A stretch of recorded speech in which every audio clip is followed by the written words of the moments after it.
जब उच्च शिक्षा की आवश्यकता पूर्ति होगी। तो कई बार चर्चाएं होती है ना कि सामाजिक में क्षेत्र में, राजनीतिक क्षेत्र में भी कोई कमी है कि हमारे प्रतिनिधि राजनीतिक क्षेत्र में कम आते हैं, सरकारी नौकरियों में, शासन प्रशासन में भागीदारी कम होती है।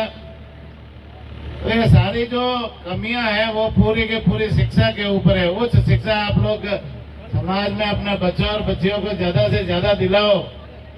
उच्च शिक्षा ग्रहण करने के बाद में निश्चित रूप से सब क्षेत्रों में समाज की भागीदारी बढ़ेगी। तो मैं तो पुनः समाज के अध्यक्ष जी और पूरी कार्यकारिणी और पूरे समाज को धन्यवाद देना चाहूंगा कि आप लोग इस क्षेत्र में सजग हो, जागरूक हो, लेकिन और भी जागरूक रह करके अपने बच्चों और बच्चियों को शिक्षा दिलाने की जरूरत है।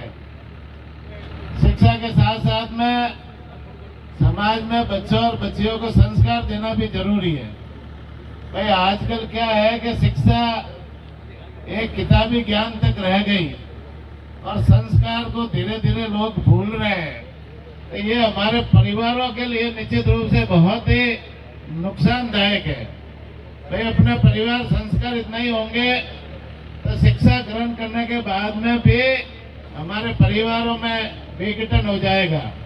तो शिक्षा ग्रहण तो करनी है, किताबी ज्ञान तो ग्रहण करना ही है, लेकिन साथ ही साथ में अपने बाल बच्चों को ऐसे संस्कार दो कि वो आगे जाकर के कहीं पर भी रुके नहीं और अपने परिवार की और अपने समाज की भी सेवा करे।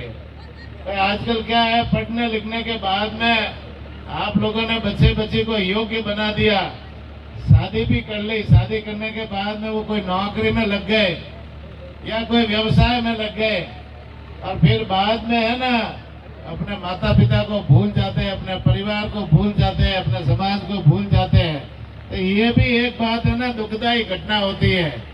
भाई जिस माता पिता ने बाल बच्चों को पैदा करके उनकी परवरिश की, उनका पालन पोषण किया, अपना खून और पसीना बहा करके उन बाल बच्चों को शिक्षा ग्रहण कराई और उसके बाद में वो है ना बाल बच्चे यदि माता पिता को भूल जाते हैं तो ये लिए दुखद घटना है।